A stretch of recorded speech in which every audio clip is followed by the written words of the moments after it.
Found my boyfriend's female friend playing nurse on his sick night, and now I'm questioning her boundaries and my own sanity. I've been dating my boyfriend for 10 months, and there's this female friend of his that I just can't bring myself to like. I have this gnawing feeling she has romantic feelings for him, even though I can't quite put my finger on what he feels for her. Their friendship isn't even that old, they became close not long after he and I started dating, so everything is still pretty fresh. Both of them are fitness fanatics, which means they work out together all the time and wind up doing tons of fun, outdoorsy stuff too. On top of all that, they're constantly chatting, texting, Facebook, Twitter, you name it. A few months back, he finally introduced me to her during a group hangout. Honestly, it didn't go well. She was that kind of fake nice, polite, but barely interacted with me. I decided not to say anything to my boyfriend about it. Meeting someone's girlfriend can be awkward, and maybe she was shy. I really wanted to give her a chance, so I bit my tongue and let it go. But tonight really tested my patience. My boyfriend isn't feeling well, migraine, stomach ache, probably coming down with the flu. And who suddenly sweeps in to take care of him? His female friend. I asked him what she was doing there, and he just told me she was hanging out, making soup for him. She even brought him a little care package. Really? That's my job. I'm the girlfriend, and I should be the one taking care of him when he's sick. I get off work in an hour, and I'm seriously considering going over to his place. I feel like I've held off having this conversation for too long, and now she's just flat out crossing boundaries. My boyfriend keeps telling me how awesome and fun she is as a friend, but come on, even if everything between them really is platonic, wouldn't any normal person realize they're stepping over the line? Should I go over to his house tonight, even if she's there? I can't ignore this feeling that something just isn't right. Update 1. When I got off work last night, I headed home to gather some stuff since I planned to stay the night at my boyfriend's place. By the time I finally arrived, around 11:30, his friend was still there. Walking inside, I found the two of them on the couch watching movies. She was asleep, and he was laying there bundled up in blankets with his legs draped over her lap. That definitely seemed a bit too cozy, almost blurring the line into cuddling. I couldn't help but feel uneasy about it. Still, my boyfriend looked happy to see me. He got up, we talked for a bit, and he gave me the tightest, longest hug, as if he'd missed me all day. Then, his friend woke up but kept pretty quiet. She did mention she'd made him soup earlier and said he liked it. He insisted I should try some, even claiming it was better than his mom's.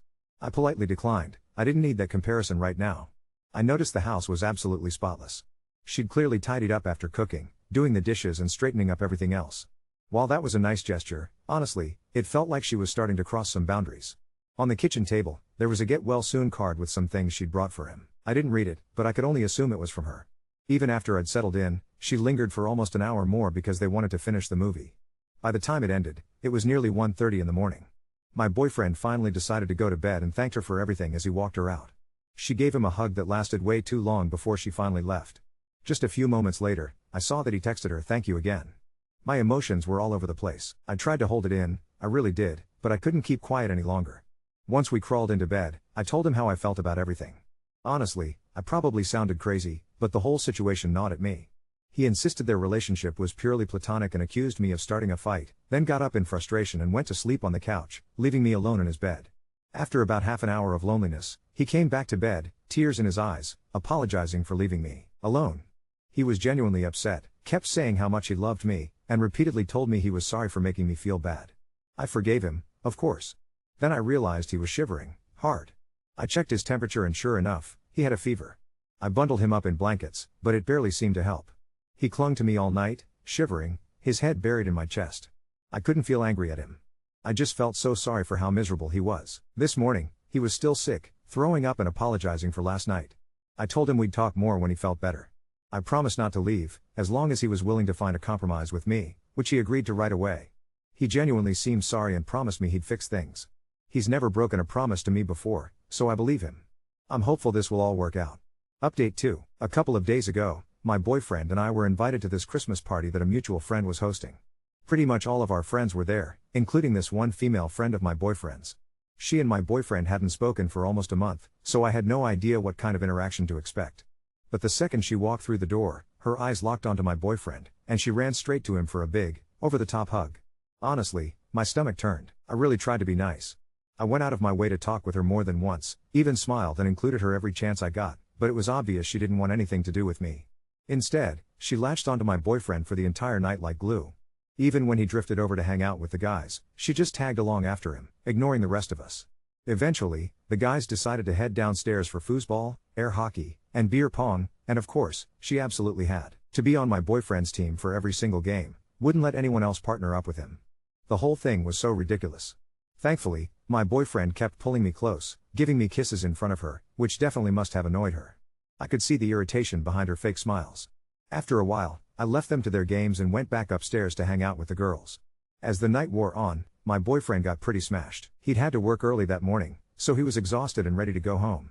Out of nowhere, his female friend, who hadn't touched a drop all night, pipes up and insists that she'll take him home since he lives just 4 blocks away. She promised, "I'll drop him off and come right back. It'll only take a couple of minutes." I trusted my boyfriend, and honestly, part of me just wanted to relax and chat with the girls a little longer, so I didn't object. But when 20 minutes passed and she still hadn't returned, I started feeling uneasy. I called my boyfriend's home phone, and no one picked up. A bad feeling crept in. I decided to fake being tired, grabbed my things, said my goodbyes, and left. When I pulled up to his house, her car was still in the driveway. I let myself inside, and there she was, standing near the door and putting her shoes on as if she was getting ready to leave. I quickly went to my boyfriend's room and found him passed out on the bed, completely unaware of anything. I stayed the night with him, and the next morning, everything came to light. He told me she'd tried to make a move on him, first in the car by trying to kiss him while dropping him off. He'd pushed her away, but she kept apologizing and then followed him inside his house. He was about to pass out on the couch, but she insisted he sleep in his bed. Then she asked to use the bathroom, so he pointed her to it. But a couple of minutes later, she came upstairs to his bedroom, tried again, this time going for his neck and even slipping her hand down his pants. That's when he shoved her away and told her in no uncertain terms to get the fuck out. Ever since that night, she's been bombarding him with apology texts. He told me he forgave her but made it absolutely clear that they couldn't be friends anymore. He also gave me the most genuine, heartfelt apology. I could tell he was really torn up about the whole thing. We're working through it, and I believe him. Now here's where I'm stuck. We've been invited to this huge New Year's Eve party at the same friend's house, and she's going to be there too. The thought of seeing her again after all this makes me feel like I'm going to completely lose it. I don't know if I should call her out in front of everybody, or if I should just try to let it go and let my boyfriend deal with her. She tried making a move on my boyfriend, twice, but he pushed her away. Now I'm facing another party with her right in the middle of everything, and I have no idea what to do. Update 3. We ended up going to the New Year's Eve party. Before we left, he asked me to sit with him on the edge of his bed and read through the last text she'd sent, the long one where she said she was in therapy and working on boundaries and hoped they could salvage a friendship someday, then immediately added that she missed their energy. He showed me his reply, short, clear, and genuinely respectful. He told her not to contact him again, that he loved me and was choosing our relationship, and asked her not to approach him at the party. He blocked her number right after sending it. I watched him do it. The house was packed and warm from bodies and slow cookers. People were passing around glittery hats and those cheap, sharp-edged noisemakers that always hurt your gums. Our host had strung white lights along the banister and put on a playlist of early 2000s pop, loud enough to feel festive, quiet enough that you could still hear someone laughing from the other room. I kept my coat on for a while because I couldn't shake the cold, even though I wasn't actually cold. He stayed close, hand on my lower back, and kept introducing me to people I didn't know as my girlfriend, like he was underlining it with a marker. She walked in later than everyone else. I saw her before he did. She looked different. Less put together. Bare face, hair in a messy knot, eyes puffy like she'd been crying in her car and decided at the last second to pretend she hadn't. She clocked him and me right away and froze just inside the doorway like her shoes had glued themselves to the floor. Our host moved to greet her, said something I couldn't hear, and took the big handled paper bag out of her hands. Inside were 3 containers wrapped in a dish towel. He brought them past me to the kitchen and set them beside the slow cooker. Chili, labeled in Sharpie. I don't know why that stuck out. It felt like such a normal thing to bring. After a while, I realized she was orbiting, keeping 10 or 15 feet between us and weaving herself into conversations where he wasn't. He made a point not to look over. Every so often I caught her glancing anyway. You know that feeling when a thunderstorm passes near your house? Not the direct hit, just that, electric air pressure. It was like that all night. In the kitchen, I was pouring myself sparkling water into a flute so I looked like I had something celebratory when she slipped in beside me. I didn't hear her come up. She said my name soft, like she was trying not to wake a baby. I owe you an apology, she said, and when I faced her, her mouth was trying to smile but her eyes wouldn't play along. I was out of line. I crossed a line. I don't expect you to forgive me, I told her I appreciated hearing that. It wasn't dramatic. I meant it. She nodded like she'd rehearsed this part in the mirror and then lost her place in the script. It's just, she started, then stopped. He and I had this, her hand lifted, hovering in the air between us like she was shaping something invisible. Complicity. It's hard to explain. Before I could answer, he appeared at my side like he'd been magnetized. He put his arm around me and said her name. Calm, even. Not friendly. We aren't having this conversation tonight. She held up her palms. I was apologizing. Okay, he said. Thanks. She flinched like the word hurt somehow and drifted away. He squeezed my shoulder. I could feel how hard he was breathing through his shirt. Someone brought out Jenga, someone else turned on a countdown in another room. Time started lurching forward faster than it had any right to. At 11:50, our host did that clapping thing people do when they want everyone in one place. The living room filled up and bodies pressed close, all of us reflecting back the silver off each other's hats. I felt him lean his forehead against mine for a second as if he was recalibrating, then he pulled me in front of him, hands steady on my hips. At 11:58, she cut through the room. She wasn't looking at me. She stared past me, and I could tell exactly where she was going. I don't know what flickered across my face, but he must have seen it, because he turned his body and I felt him square up behind me like a wall. The room counted down the last 10 seconds and I swear the numbers sounded off from each other, a messy chorus. At 1, he kissed me. It was decisive and not performative and everything in me went completely, deliciously quiet. Then his glass jolted hard into my shoulder and champagne ran cold down my arm. She'd bumped him. No, she'd wedged herself between us hard enough to knock his elbow. It wasn't a shove, not enough to call it that, but the intent was obvious. Her face was right there. Too close. I heard myself say her name. He said, "No, the way you talk to a dog that's about to dart into the street." She recoiled like she'd been burned, then surged forward again, eyes bright and wild in the fairy lights. "You're not being fair," she said, "not to me, not to anyone in particular. You made me think." Her voice cracked, and she looked at him, and for a second I watched a dozen different choices flicker across her expression like she was cycling through them as fast as a slot machine. What she landed on was worse than a scene. It was smaller. More intimate. She looked at the floor, and in this flat voice that didn't match her face at all, she said, "You kissed me back." It was so quiet on our side of the room you could hear a balloon rubbing someone's sweater on the other side. He didn't move away from me. He didn't look at me either. He looked at our host. "Can we talk in the kitchen?" he said. Our host nodded, and the three of us followed him. The kitchen door swung shut with this heavy, sealing sound that made the laughter on the other side feel like it was 6 houses down. Our host leaned his hip on the counter, arms crossed, and for a second it felt like we were in a principal's office. "I didn't kiss you," my boyfriend said to her. "I didn't kiss you in the car. I didn't kiss you in my bedroom. I told you to leave." She stared at the cabinets like they were going to swallow her. "You were drunk." "I was," he said. And still managed to say no. "What are you doing?" Her mouth trembled and went hard again. "I am trying to not hate myself." She reached into her coat pocket and pulled out her phone. For a fraction of a second I thought she was calling a ride, and then I saw the screen already open to a photo. She shoved it toward our host, toward me, toward anyone who'd look. It was a screenshot of a text from him to her. Just one line, "You make everything feel lighter." I felt something kick under my ribs. He looked like he recognized it quicker than I did. "Scroll up," he said. She didn't move. Our host took the phone gently, slid his thumb up, and read aloud. "I appreciate your friendship and how you hype me up at the gym. You make everything feel lighter when I'm stressed, but I'm with my name, and I'm happy. Please respect that." She closed her eyes. The fight went out of her shoulders in this sudden, collapsing way. It was like watching a balloon tether snap and the balloon just drop instead of floating away. "I can leave," she said to the air. "I'll leave." "No," our host said, kind but not soft. "I'm asking you to leave." Her eyes flew open like that particular distinction had smacked her across the face. She stuffed the phone into her pocket, swiped the back of her hand across her cheeks, and, this is the part I can't get over, walked back into the living room on a straight spine and told 3 different people goodnight before she found the door. I watched her through the doorway put her boots on slowly, really carefully, like precision could save her from whatever this was. The kitchen felt too bright after she left. My boyfriend braced his hands on the counter and let his head hang for a second. Our host put a dish towel in my hand, and I realized I was still sticky with champagne. He squeezed my shoulder and said, almost in a whisper, "You two stay as long as you want. And just so you know, I told her earlier if she started anything she'd have to go." That's what that was. Back in the living room, someone had queued up Auld Lang Syne, a chorus of people who didn't know the words stumbling along anyway. A friend I barely knew handed me a glass of water and said, "Happy New Year," like we were both agreeing to say normal things for a minute. We didn't stay long. On the ride home, he had one hand on the wheel and one locked with mine like he was afraid if he let go the car would tip over. He apologized again, not just for the night but for all the gray areas he'd let sit too long because he worried being direct would be mean. He said he was done choosing not to be the bad guy if it meant I had to hold all the confusion instead. I told him he hadn't been the bad guy tonight. I told him I'd seen him say no. When we got to his place, there was a paper bag on the front step. Not a doorbell ditch, just sat there, patient. It was the chili she'd brought, still warm under the dish towel. There was a note tucked between the containers. I read it, because at this point I needed to not be afraid of whatever words might be waiting for me. It said, "I'm sorry. For the record, it was never about soup." Then under that, in smaller handwriting that looked like she'd written it fast and regretted it as soon as the ink hit the paper, "Please don't let me be this person forever."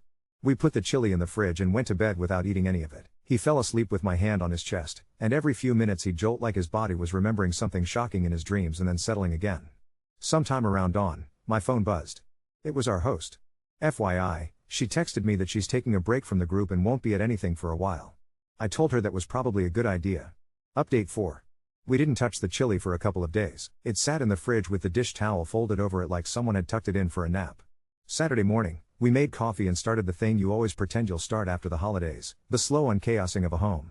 He opened closets and drawers like doors in an advent calendar and handed me the weird little offerings, a handful of screws that didn't match anything, a sun-faded baseball cap he swore wasn't his, a brochure for a half marathon from 3 summers ago. At one point he stood there with his hands full of my leggings and said, "Do you want a drawer?"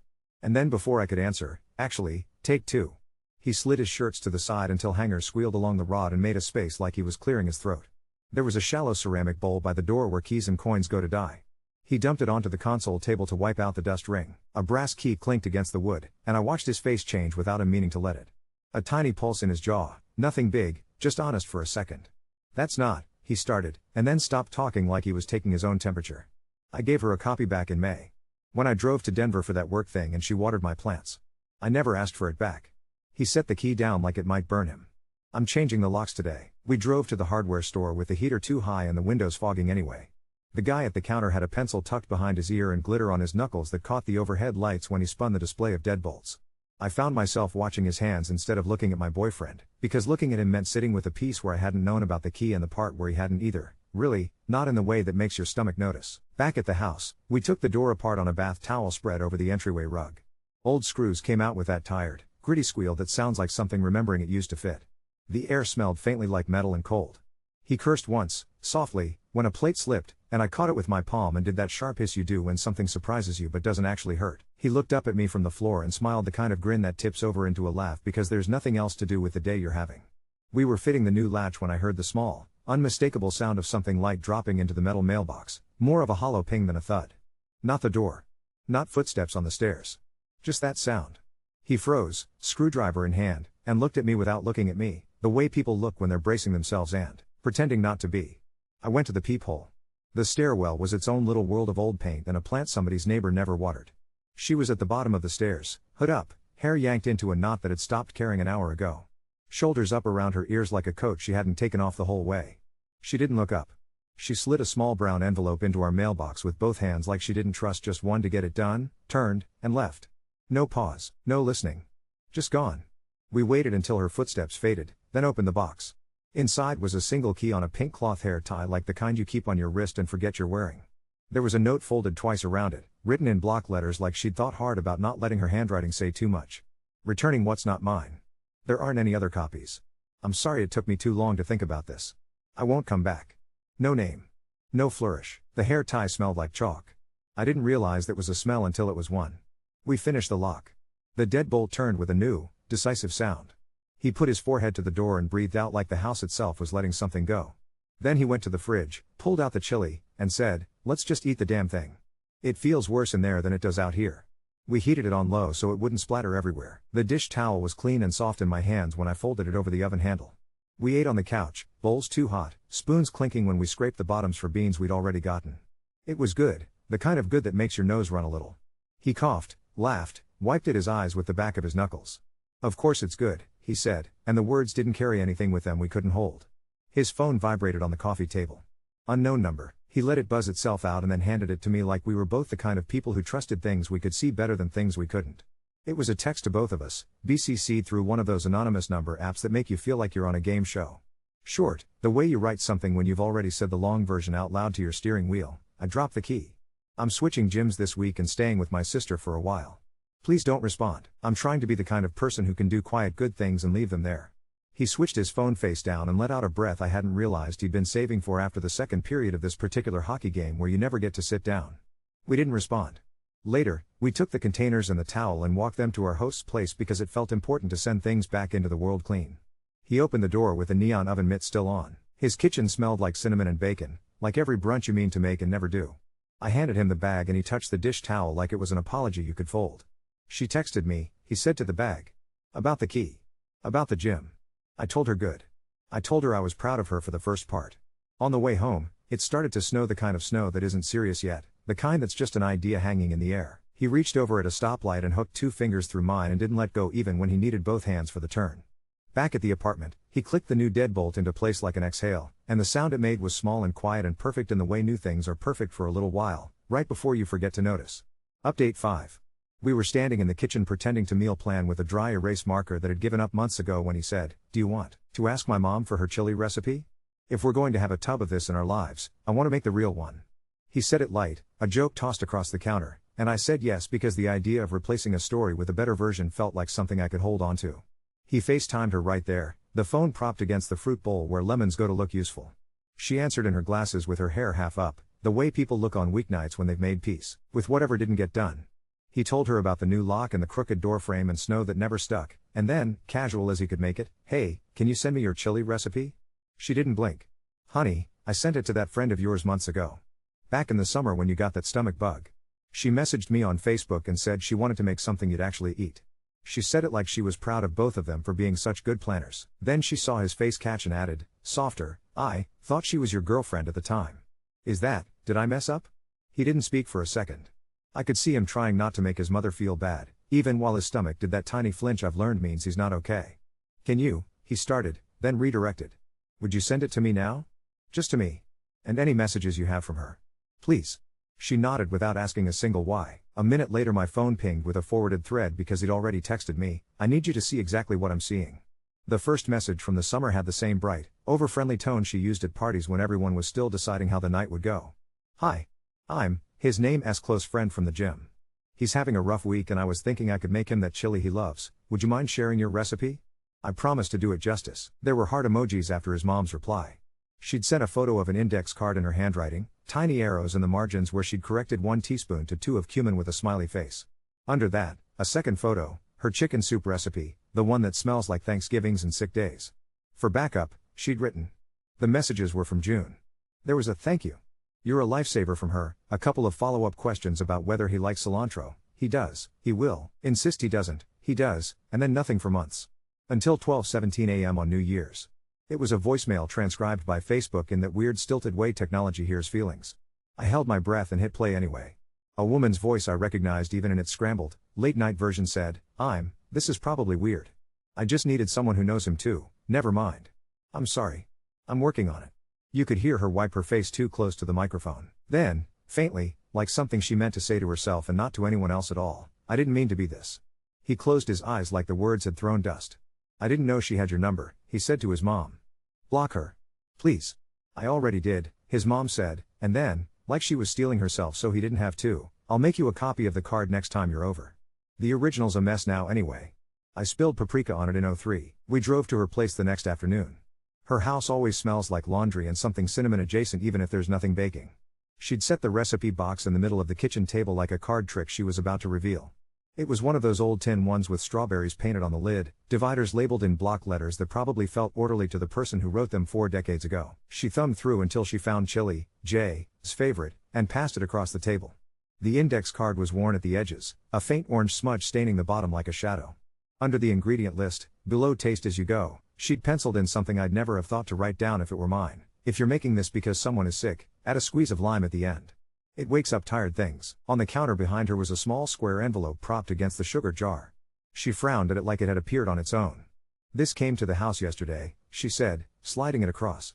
Inside was a plain card with a photo of a mountain range on the front and handwriting inside in the same careful print that had wrapped a key. "Returning contact I shouldn't have had. I won't reach out again. I'm sorry for putting you in the middle." The only signature was a small drawn heart that could have been habit or punctuation. No return address. The postmark was our city. I realized my shoulders were up around my ears and made myself lower them. He took the recipe card in both hands like it was a delicate thing that could split if you weren't kind to it. "I'm not letting any of this get near you," he said to his mom without looking up. I'm sorry I didn't make clean lines sooner." She put her hand over one of his the way mothers do, the exact weight that says, "You don't have to apologize to me for someone else's mess. You're making them now," she said. "That's forward." On the way home he asked our host for the sister's number. He did it on speaker so I didn't have to fill in any blanks on my own. "Hey, it's me," he said when she picked up, voice steady. "I wanted to thank you for helping her make space. And I need to ask one more thing. I just found out she contacted my mom in the past and left a voicemail New Year's. Please make sure she knows that's not okay. She can't involve my family in this." The sister was quiet, and then she said, "I am so So sorry. I'll talk to her. She's trying to be a person who leaves things better than she found them. It's going to be clumsy. But she'll hear me. He thanked her. He didn't say it was okay. It wasn't, but the call ended with all the words in the right places. He stopped at the hardware store on the way back like he had the thought and his body followed it before he could overthink. He asked for a copy of the new key and came back to the car with the tiny paper envelope they put them in, that crisp little mouth folded over like a fortune cookie. He opened it and tipped the key into his palm. It was ordinary and bright. Do you want to carry this? He said, not a question he was testing, just a thing he'd decided and was offering me first. He didn't put it on anything symbolic. He slid it onto the ring with my library card and the mailbox key that always sticks on the first try. He hesitated like he was listening for some invisible click and then smiled a small, relieved kind of smile that makes you feel like you just passed a test you didn't know you were taking. We made her chili that night, his mom's chili, only ours now, even if that sentence felt like it had to climb a fence to get to me. He chopped the onions too big because he always does and doesn't believe me when I tell him they'll cook down. The cumin bloomed in the oil and hit the back of my throat in a way I could feel all the way to my eyes. When we got to the squeeze of lime part, he handed me the wedge like a relay baton. I held it above the pot and imagined every time any of this had felt unsolvable as the tired thing we were waking up. The whole house smelled like warmth you can eat. Midway through simmering, his phone shook with a new voicemail from an unknown number and both of us froze like the pot had asked us a question. He let it ring out. A beat later, the transcript preview slid across his screen the way guilt does when it's trying to be useful. Returning the recipe was the last thing. I won't contact anyone again. I'm removing myself from every space where you might be. Please don't respond. He hit delete with his thumb without even opening it and then put the phone face down next to the oven timer like maybe they were the same kind of tool if you used them right. We ate at the table with our knees knocking the underside because we still haven't found the right chairs and everything in this apartment is a temporary solution that's been promoted to permanent without telling us. He took a bite and closed his eyes like he wanted to memorize the taste without all the baggage. There's the lime, he said after a second, surprised. He reached for my hand and said, like a vow you can live in, thank you for staying. Thank you for not letting me keep things fuzzy because it's easier. I walked the index card back to his mom's the next morning with it tucked into a Ziploc like a sacred library book you don't want to get rained on. She met me at the door in slippers and accepted it with both hands. It's funny, she said, not laughing. I put taste as you go on that card like I was talking about chili. Maybe I wasn't. I told her I'd write it on ours too, and we stood there a moment in the hallway light with January making a rectangle on the floor. On the way out of her building, there's a corkboard in the lobby with lost gloves and yoga flyers. Someone had pinned up a small white card from a new gym across town offering a free week to reset your year. I stared at it like it had been left for us and laughed without meaning to. He unpinned it and tucked it into my coat pocket on reflex the way you do with fortunes and found things you don't want to admit you're saving.